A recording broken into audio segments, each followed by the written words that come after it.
प्रकाश चित्रों की जबानी।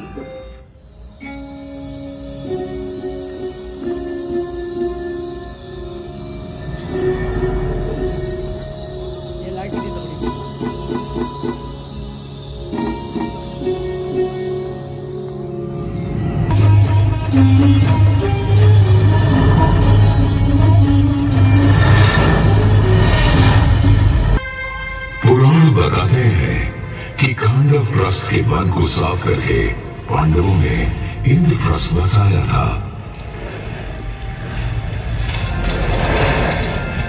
और श्री राम ने अपने छोटे भाई लक्ष्मण को अपने अवध में ही गोमती के किनारे एक नया नगर बनाने का आशीर्वाद दिया था।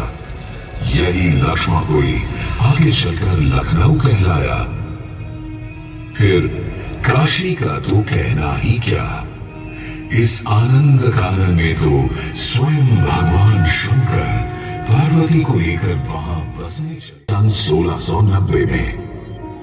फिर 1727 में पानी की किल्लत के चलते अपने आमेर के किले से नीचे उतरकर महाराजा सवाई जयसिंह ने जयपुर की स्थापना की थी और अपना कानपुर जहां तक शहरों की उम्र का सवाल है, अपना कानपुर एक बहुत ही कम उम्र नौजवान शहर है जो सिर्फ लगभग 225 साल पहले बसा था।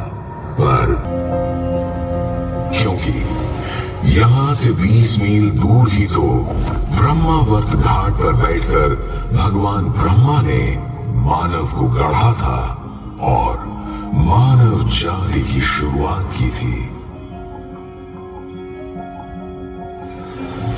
उस जगह जिसे आज हम बिठूर के नाम से जानते हैं, राजा उत्तानपाद के पुत्र ध्रुव ने एक टीले पर खड़े होकर ऐसा तप किया था कि दुनिया आज उसे ध्रुव तारे के रूप में देखती और जानती है।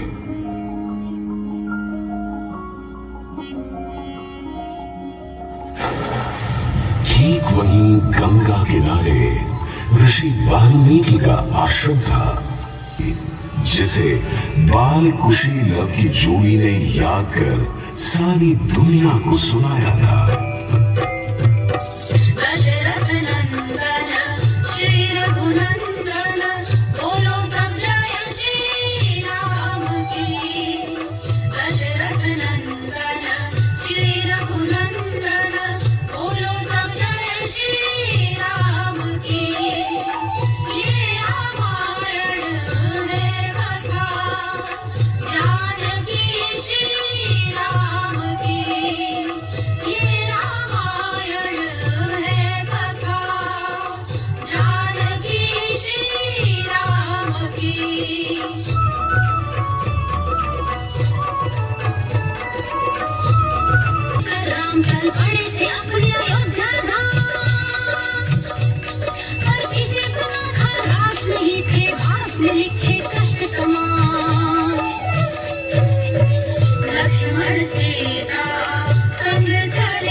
पर तब इस छोटी सी बस्ती को कोई ही जानता था।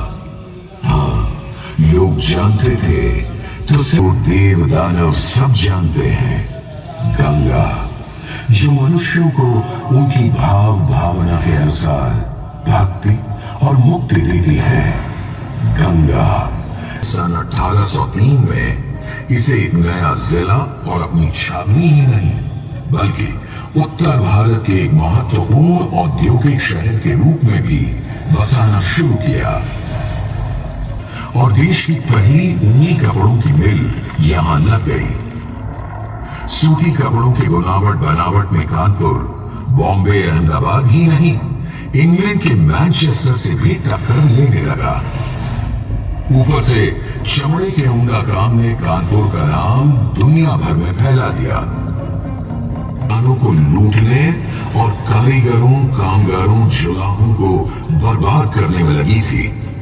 ऊपर से हर हिंदुस्तानी रवायत, रिवाज, रस्ते को खत्म करके सब पर बरतानी तौर तरीके लादने की कवायद अलग।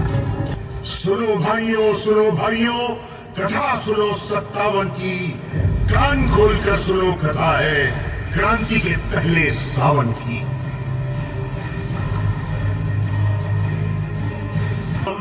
तात्या टोपे था सेनापति, करता व्यूहों को अंजाम। खान अजीमुल्लाह लगे थे हर सहायता लाने में। अफगानिस्तान हो या हो रूस, सबको ही समझाने में। मारा इतना, बना दिया नाना को पेशवा, पूरा किया पुराना सपना। जनरल हैवलॉक हुआ पराजित, एक नहीं 2 बार। बढ़ती ही जब जंग हुई, क्रांति की फौजें खाई पछाड़। एक अजीजन के तेवर खुद हैवलॉक बोला था वाह वाह, पर दुर्भाग्य भाग्य थे फूटे ना समझ। हजरत रानी झांसी देश प्रेम में हंसते हंसते तोपें झेली, चढ़ गए फांसी।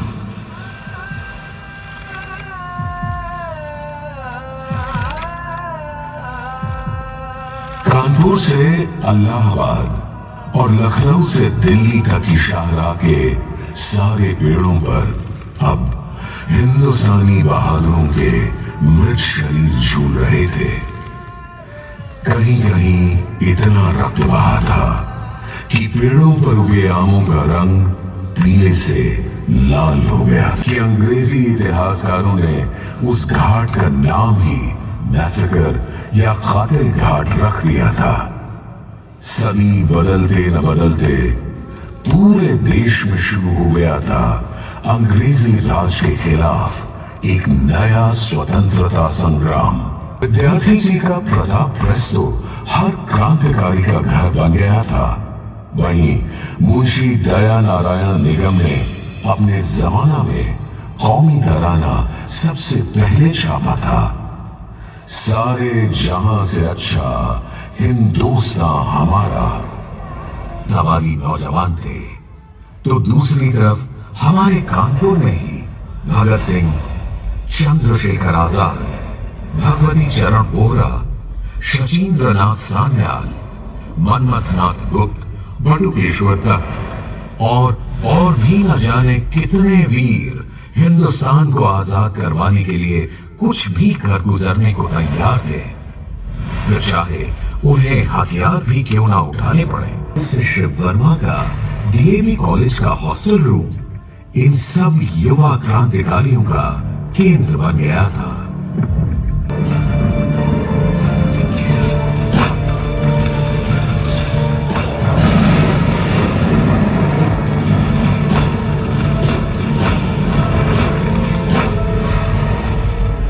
फखरुल्लाह खान, राजेंद्र लाहिरी और रोशन सिंह को फांसी चढ़ा दिया गया। स्वयं महात्मा गांधी स्वतंत्रता आंदोलन के समय 7 बार कानपुर आए थे और मोहब्बतों इंकलाब के शायर, मजदूरों के हिमायती आप जिंदाबाद। 25 मार्च 1931 को हिंदू मुस्लिम एकता की अनोखी मिसाल कायम करते हुए प्रतापी लेखक, संपादक, अनुवादक, जननेता श्री गणेश शंकर विद्यार्थी ने एक हिंदू मुस्लिम फसाद को रोकते हुए अपने प्राणों का बलिदान दे दिया।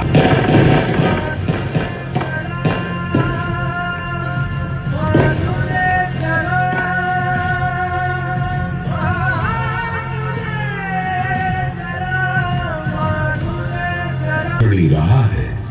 क्राइस्ट चर्च, पीपीएन, वीएसएससी, बीएनएससी और डीएवी कॉलेज जैसे तमाम संस्थानों ने भारत मां का माथा ऊंचा किया है।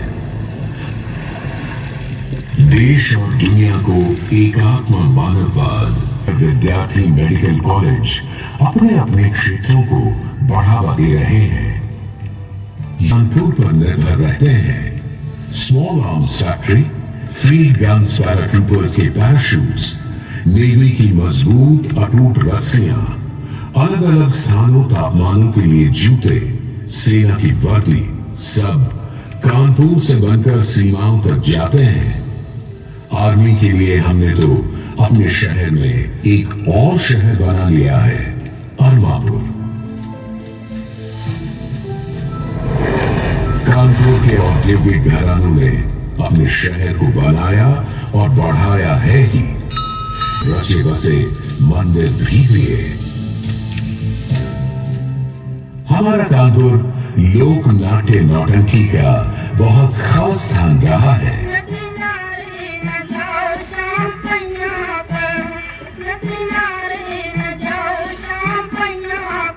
के बाद कानपुर मनाता है अपना अनोखा गंगा मेला और दूसरी होली। इसी तरह कानपुर वालों की मस्त चाल और कानपुरिया भौकाल की भी क्या बात है। कई नई नीतियों के चलते कानपुर एक नए उत्साह के साथ एक नए युग में कदम रखने को आतुर है। आज कानपुर देश का 8वां और उत्तर प्रदेश का सबसे बड़ा स्मार्ट सिटी है। स्मार्ट सिटी कानपुर ने मेट्रो रेल, विद्युत बस, गंगा बैराज जैसी नई सहूलियतें दी हैं।